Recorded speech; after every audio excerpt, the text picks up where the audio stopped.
everyone, welcome to the Excellent Educators. Welcome to my video. Today we are going to speak about basics of electrostatics. Electrostatics. So let's start the video. There are four fundamental forces of nature. Of course, we all know that there are four fundamental forces. The first one is gravitational force.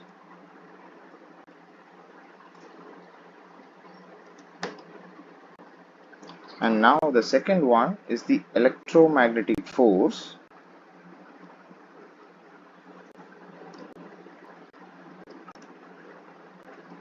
The third comes the strong nuclear force.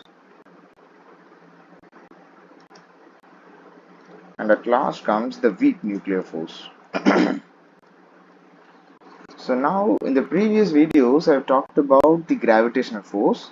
In this video and the forthcoming videos I will be discussing about the electromagnetic force. Electromagnetic force.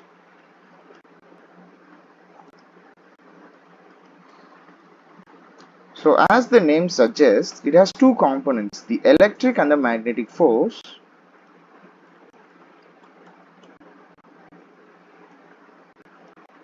Starting with the electric force,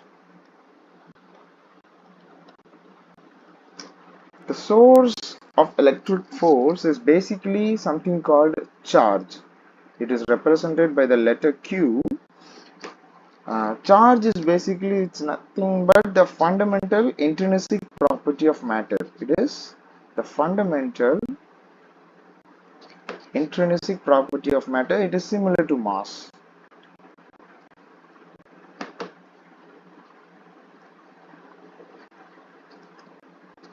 Its physical definition cannot be given in simple terms, but it can be defined in terms of the electrons. Actually, the charge Q is generated by an imbalance in the number of electrons.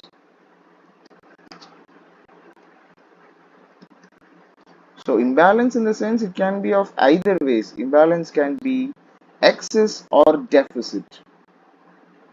Excess and deficit. Excess number of electrons. Excess of electrons can create or can make a material negatively charged.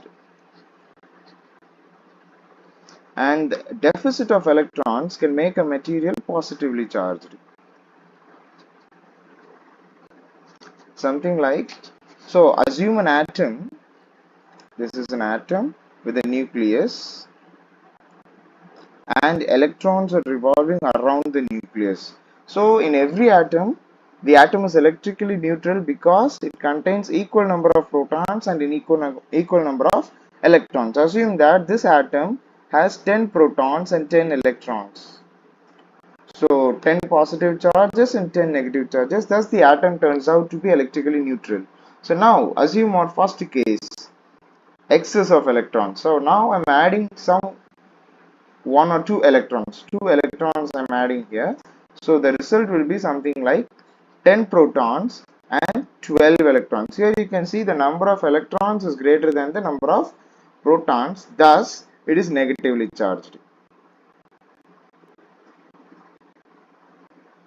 So this is our first case, excess of electrons. This is an example of excess electrons. So now moving on to our second case, assume that I am removing some electrons from this neutral atom. From this neutral atom, I am removing some electrons. So thereby I remove 2 electrons from the system. The number of protons remains unchanged. This is to be noted perfectly.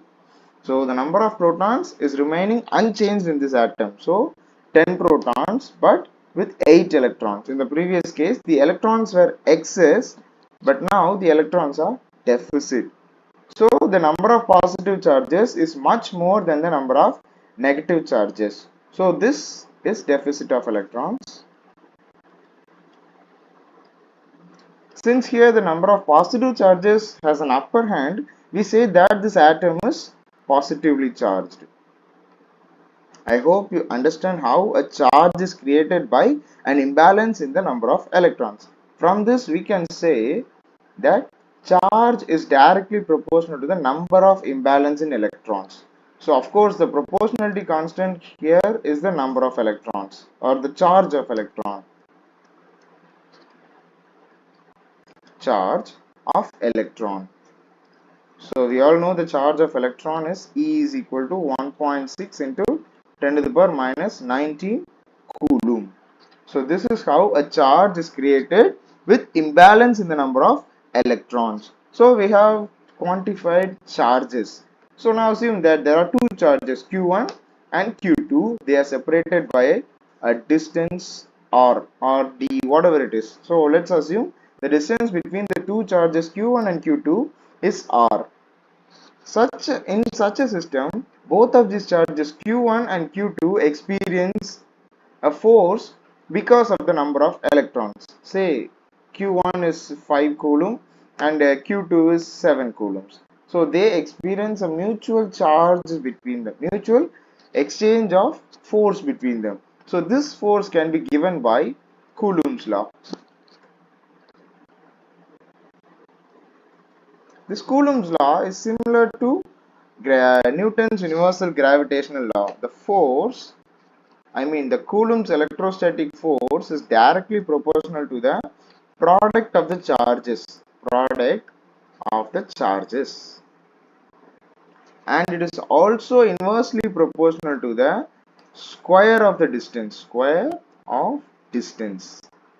So the second point is similar to that of Newton's law. Newton's gravitational law.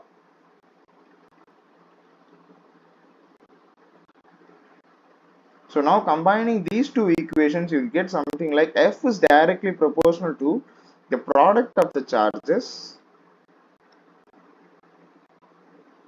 and it is inversely proportional to the square of the distance, or you can say distance squared. So now the product of charges can be given by multiplying the magnitude of the charges Q1 and Q2 and dividing it by the distance square. So now if we remove this proportionality, we have to add a constant. F is equal to K Q1 Q2 by D square. So now this K is called the Coulombic constant. It has several names, several authors several authors refer it by several names, but we can stop it to Coulombic constant or an electrostatic constant. Electrostatic constant.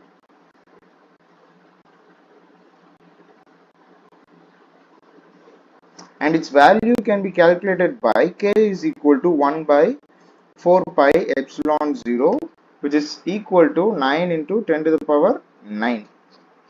So here the symbol epsilon 0, epsilon naught or epsilon 0, it stands for the permittivity of free space. Permittivity of free space. So permittivity, it is a measure of how much charge that the charge or field that can be stored. Okay.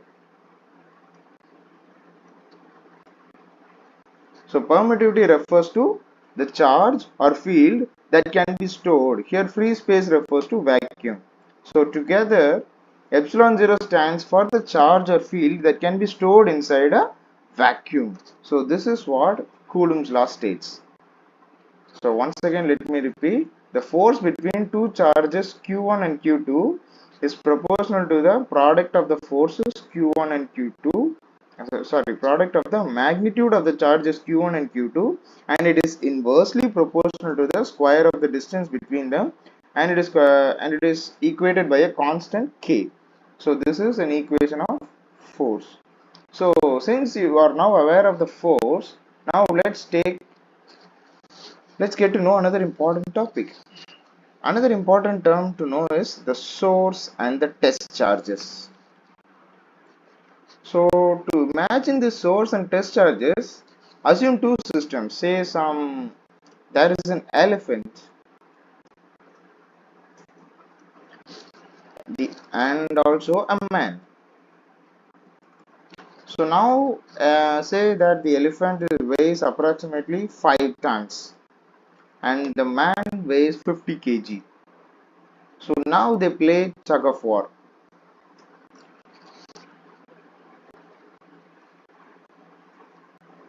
So now if you consider such a situation, the elephant cannot be moved even a single inch by the man. Why? Because the elephant's mass is much higher than that of the man. This 50 kg is nothing comparable to 5 tons. So even if the man tries harder, the elephant cannot be moved. In the same way, so the elephant is the one who is generating the force,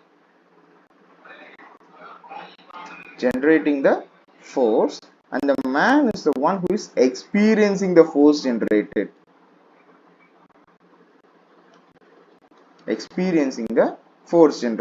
So according to this context, the one who generates the force is called the source, and the one who experiences is called the one testing it. In the same way, we can also define source and test charges. So the charge that generates force, the charge that generates force is called a source charge, and the charge that experiences force generated by the source charge is called a test charge. We can represent it by in terms of casing. So if you write it in capital letter, it is source. You can denote it by capital letter and a small casing. No problem in this. It is according to the reader, source and test charge. So usually, and it is a rule that source charge should be much higher than the test charge. So if this magnitude of the source charge is 5 into 10 to the power 3 coulombs, it must be very less. So let's assume that it is 5 microcoulomb or 5 into 10 to. So now you are aware of the force experienced by two charges, and now we are also aware about the source and test charge. So now it's time to take another quantity into account, the field. Field is a concept that is introduced to generalize a force, generalize force. So here what we are going to do is we are going to replace the test charge by a unit positive charge.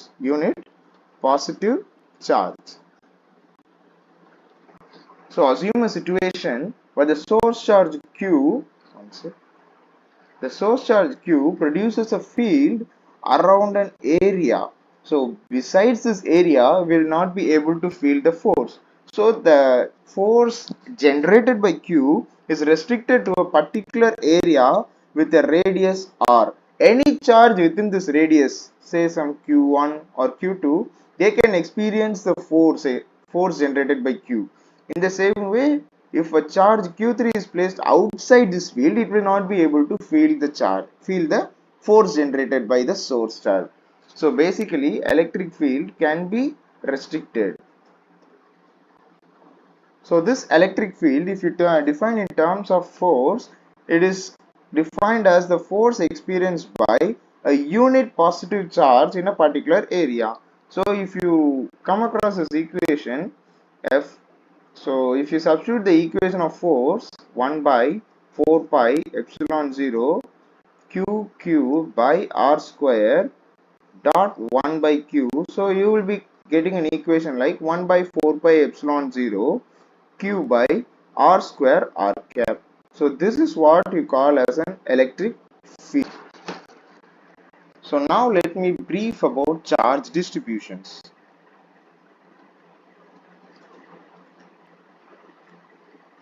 So till now we have been talking about a single charge that is experiencing a force that is generated by another source charge. So now we are going to talk about charge distributions.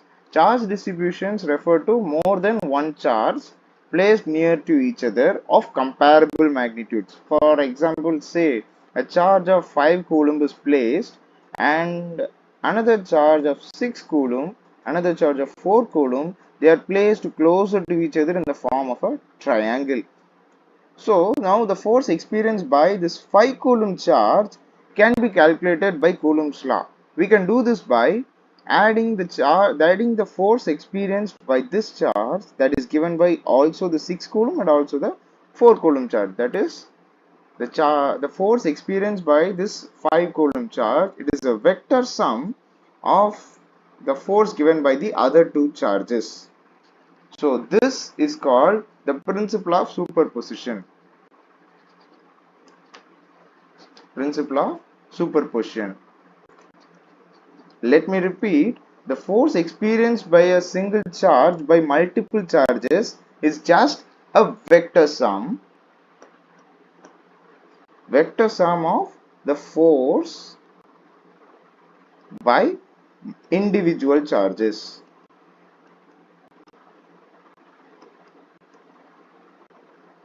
So if this is F1 and if this is F2, so F is equal to F1 plus F2. This is called the principle of superposition, and this also applies to electric field and electric potential, that we will be talking in the forthcoming sessions. Electric field, electric potential, and also potential energy. So now talking about charge distributions, the simplest charge distribution is a dipole. Simplest charge distribution is a dipole. What's a dipole? It's nothing but two equal and opposite charges separated by a distance d. Two equal and opposite charges. By saying opposite, I say that their polarities are reversed and not their magnitudes. So equal and opposite charges, plus and minus q, separated by a distance d.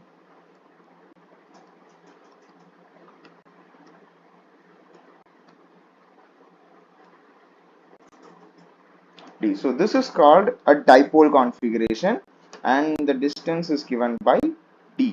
So this is the simplest form of charge distribution, and the force experienced by every charge is given by, so now this is plus q and this is minus q. If you want to find the force at a point due to both of these charges, so now say a point P. So now if you find the force on point P, it is due to both of these charges. Say this is F1 and this is F2. If you find the force on P, you will get F1 plus F2, and it is a vector sum. So what I have done is I have applied the principle of superposition here. So now going on to the other charge distributions. So if a charge Q is continuously arranged along a straight line, so this is something like charges arranged on a straight line. Charges on a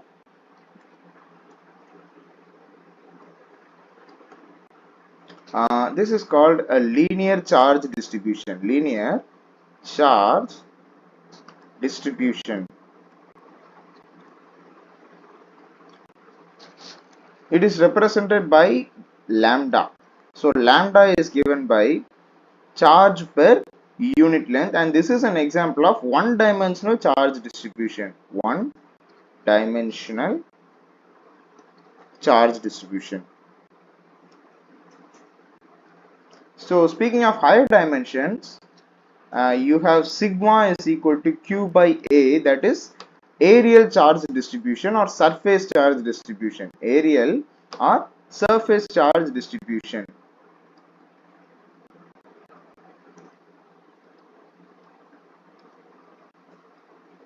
So now, and it is gamma. Gamma is nothing but the charge distributed in a volume. That is volume charge distribution.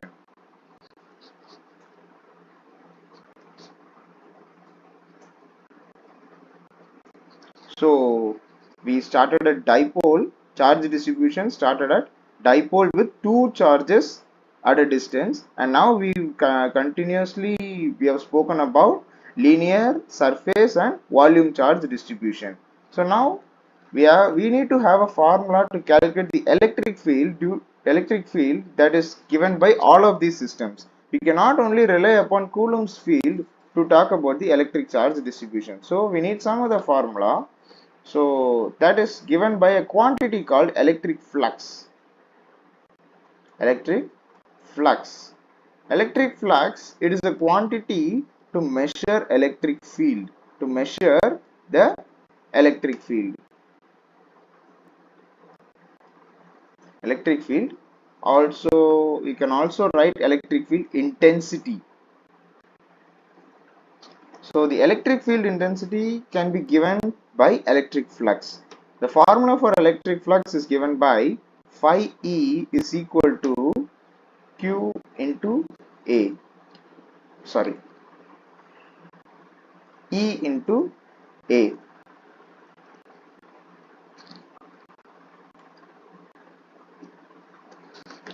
Or you can also say EA cos theta because it is a scalar product. To define this electric flux physically, you can say as phi is the electric flux defined by number of field lines, number of field lines crossing per unit area.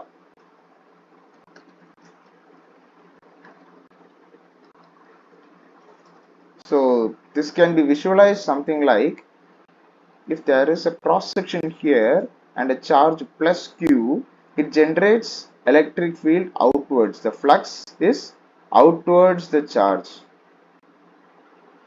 And if there is a negative charge here, all the electric flux is towards the charge. So let me repeat, positive charge generates outward flux or F flux, and negative charge, it creates influx or the flux is towards itself. So the positive charge acts as a source. Positive charge acts as a source of electric field and the negative charge acts as a sink of the electric field.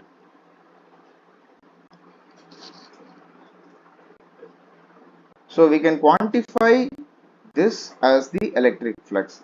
The number of field lines. So here the electric flux is 3. So electric flux, we are just counting the number of lines that is passing per unit area. By that way, we are measuring the strength of the electric field experience. So electric flux, it can measure the strength of the electric field.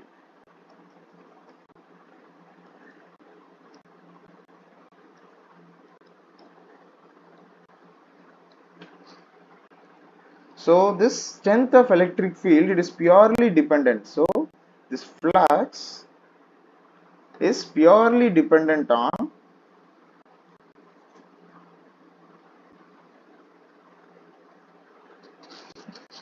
this flux is purely dependent on the amount of charge contained by an area, the charge enclosed in the area.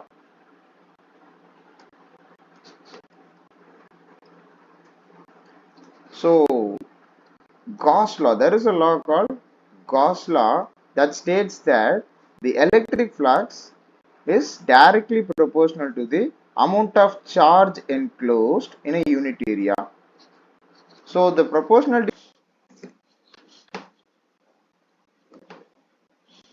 So today in this video we saw about what is an electrostatic force and how charges produce force and how force produce fields and how these fields produce flux and how these flux are again connected to the charge by Gauss law. If you have any doubts, you can comment or you can contact us through. So in our excellent educators, we have started our new class 11th and 12th batch for physics, chemistry, maths, biology, computer science, and we have also started our NEET batch for the year 2024 to 2025. And we are about to start our IIT JE batch in the forthcoming week. So if you want to enroll yourself, you can contact us. I'm giving my number. You can also contact us through our Insta Excellent Educators, the Excellent Educators.